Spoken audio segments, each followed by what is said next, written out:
Hello, friends. Today we have with us Spandan Rakshit. Spandan is working as a senior data scientist and ML engineer, and Spandan has experience working with various companies. He started off working with Cognizant. Post Cognizant, he worked with companies such as ADP. Then he worked with JP Morgan Chase, and then he worked with Synchrony Financial, and then currently he is working with United Health Group. In India, it has a different name. Optum, right? And he joined as AI and ML engineer, and now he got promoted as senior AI ML engineer. Who better than people who have real world practical experience working on the projects, right? So, thank you so much, Spandan, for pulling off time from your busy schedule. The first question from our side to you is to help us understand and our audience on what kind of work happens in the real world setting, in the practical scenario in the companies that people work with. What kind of Sure. projects do they work on? Yeah, your experience probably would be extremely pivotal. Thank you. Over to you. Sure. Yep. Thank you, Bernie, for having me here. I'll be glad to share my experiences, the real world projects, the kind of real world projects that we work on. So, as you mentioned, currently I work for Optum, which is a United Health Group company. So it all depends. The kind of work that you do revolves mostly around the domain that you work in. So United Health Group, it's into insurance selling business in the US. So when we talk about insurances, there are different aspects of doing the business, like starting from the claims pricing, how you're serving your members, care management, appeals management, and everything. So each of these pillars are kind of different I would say subdomains in this insurance industry, wherein we come up with this AI powered solutions to obviously bring in more efficiencies, because that's what the goal is. Because AI can kind of supplement the different monotonous tasks that are previously being done by humans, which can be error prone as well, and also to bring down the costs, the administrative costs. Because when you talk about processing claims, like a company like United Health Group, it can easily run millions of claims in a year, and obviously having manual hands to do the job can be painstaking. So different projects, like for example, we worked on a project wherein we wanted to increase the auto adjudication rates of our claims. When we adjudicate a claim, means we are taking a decision on the claim as to whether the claim needs to be paid or whether it has to be rejected. So multiple information comes in the so normally there are standard form templates, claim form templates, which are sometimes filled with handwritten text or sometimes digitally printed. So previously, like prior to this advent of AI technologies, it was being manually entered into the systems. So now with the incoming of AI technology, we are using services like vision services, like obviously like different cloud providers are already using providing us this models before, and like we just need to fine tune those model on our training data and use them. The process has become much more simpler these days, and so extracting those information and populating them into those tables, and obviously like enabling our downstream applications to pick up those information and speeding up this process of adjudication. So that's how things are done, like when you talk about increasing the auto adjudication rates. Another thing that the company is widely working on right now is the use of LLMs. Chatbots have become a very powerful tools, whether it can be your internal facing chatbot, wherein say one of your member who is processing claims, he wants to dig up on some information. So instead of kind of pulling up multiple PDFs and trying to find out that particular piece of information, he can just open up the chatbot and shoot his question and get his query answered. It can be a member facing chatbot as well, wherein a member wants to have very specific questions as per to their policy benefits. What are the kind of benefits that their policy is offering?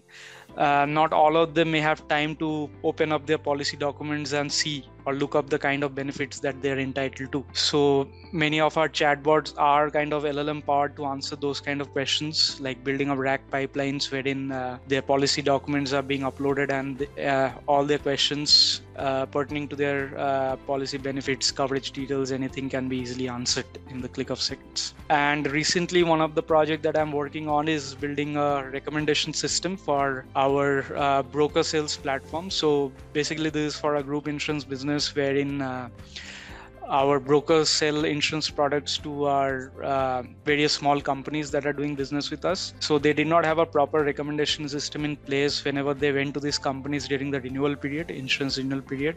They just had to simply rely on the past purchase history and their just kind of gut instinct as to what is going to benefit this particular companies. But right now we are trying to enable them to make a more data powered decisions, trying to analyze the claims utilization of the members of the employees of that group, the demographics, the industry that particular group is a part of. All these information data elements together combined helps the broker in recommending a more suitable, better appropriate plans for the members of a group. That obviously helps us in customer retention, enriching our member experience, and that overall kind of increases our revenue, actually, this kind of solutions that we are building. Wow, wonderful. The last statement, I really liked it, because no matter what project you do, the space of AI or generative AI, at the end of the day, it has to impact you from the monetary standpoint in a positive way, of course. Right? So you're, I think, tagging it back to the business benefits and economic benefits in some sense. True. Every project that you undertake, normally at the enterprise level, the first, before even the stakeholders decide to invest in that, you will have to show the cost benefit, like based on the amount that the business is going to invest, what is the ROI on that particular project. It can be a kind of, you may need some time to break even that cost, maybe 1 year, 2 year down the line, but for sure you'll have to show that break even point.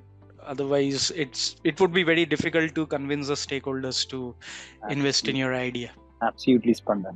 Absolutely. Well said. So there we go, friends. So Spandan is very clearly telling that first understand the business problem. Try to look at what kind of benefits this business problem, if you solve, is going to bring, and how much does it cost, and when can the business reap back the benefit, return on investment, right? That is very important to even get started on that project. Otherwise, you'll not get approval on those projects. And the second question is, Spandan, a lot of people who are getting trained in the space of data science and AI are actually not, industry ready. They're working on all these textbook examples and small data sets, which is actually not equipping them to an extent where they start cracking interviews. So for them, what will be your advice, Spandan? So I would say, for all the newcomers who want to kind of get into this or make a name in this space, tackling real world problems will definitely help. I guess internships, they do help a lot. Obviously, before that, you have to first pick up a domain, I would say, because just trying to throw in your data science concepts and learnings without understanding the domain, it would be a challenge for sure, because you would be struggling in understanding the data itself, anything about the data. And also, I would say, there are different roles, I would say, typically in a typical data science project. There can be your typical data scientists who are interested with the job of carrying out these different experiments. You have your ML engineers as well, who are interested with the responsibility of building these end-to-end MLOps pipelines and ensure that your models see the light of the day. Actually, you actually go and productionize your solutions. So I would ask, or I would recommend the different candidates to where their calling is.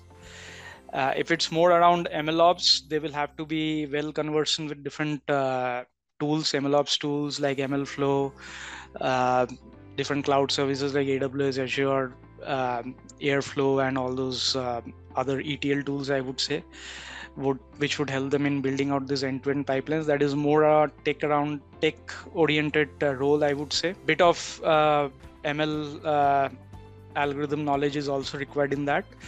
And if people are more inclined towards experimentation side of things, I would say a data science track wherein the candidate has to be very well conversed with the different algorithms.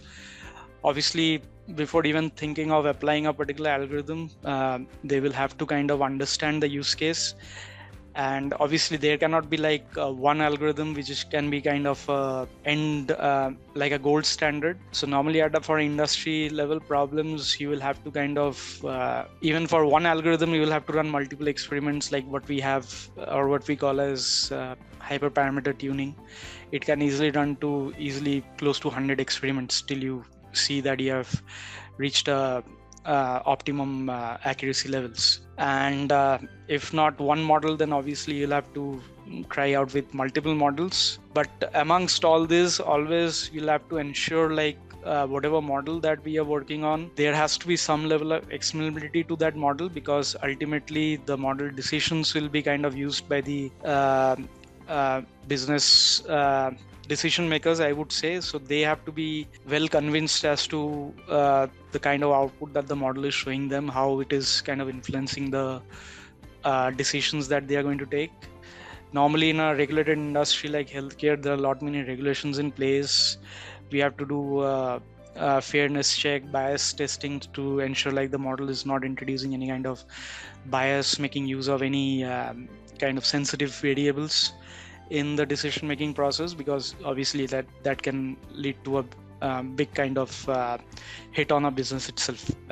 Lawsuits may also kind of arise because of this kind of small mistakes. So just as a step, I would say a starting step, definitely it makes sense to work on industry grade or at least real-time projects. Kaggle would be a good place to start, I would say, wherein different companies, they do publish their problem statements and people can pick them up and at least get an initial hands-on.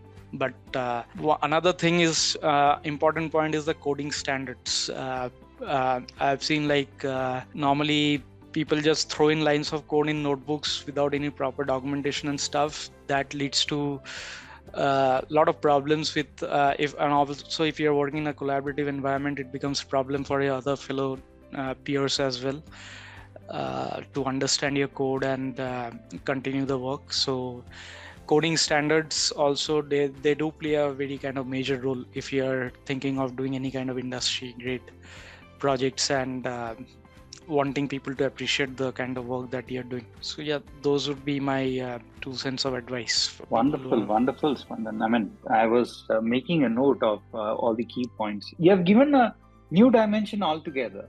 And the new dimension is that first try to understand your calling. Do you want to get into core technical role where you want to get into the programming, look at the pipeline building, so on and so forth? Or would you be interested in a business role, which is completely business driven? Because companies also want, especially the service-based companies, need engagement managers or pre-sales managers. Their job is to go talk with the client and get the business, basically. Even for this, you need to have good know-how about the technology and AI concepts.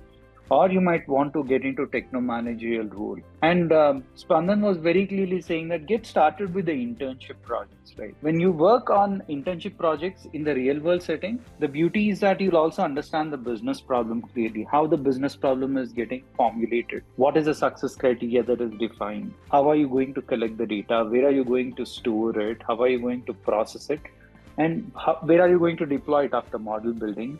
Spandan also spoke about hyperparameter tuning. So all those come into picture, then you deploy the model. Then how do you monitor and maintain the model on an ongoing basis? Every aspect is equally important. And one more very important thing, Spandan, that you have told is about the collaborative setting. Because usually when you work on projects, you'll not be the only person working on those projects, right? You'll have a team of people working on the projects. Then you need to ensure that your code is readable. Your code should be maintainable. When someone wants to make any changes to the code, it should not be Greek and Latin. There have to be good comments written for the lines of code that you write. So coding standards play important role. Focus on all these elements and then upskill yourself to get into this field of data science and AI. Very, very valid suggestions, Spandan. Only people who are working in the real world setting would give these kind of inputs. And thank you so much, Spandan, once again for pulling off time from your busy schedule and willing to share these experiences. I'm certain the people who are students or working professionals with education gap, etc., would reap benefits and move into this space. Thank you. Yep. Thank you for having me. Thank you, Spandan. Bye. Thank you.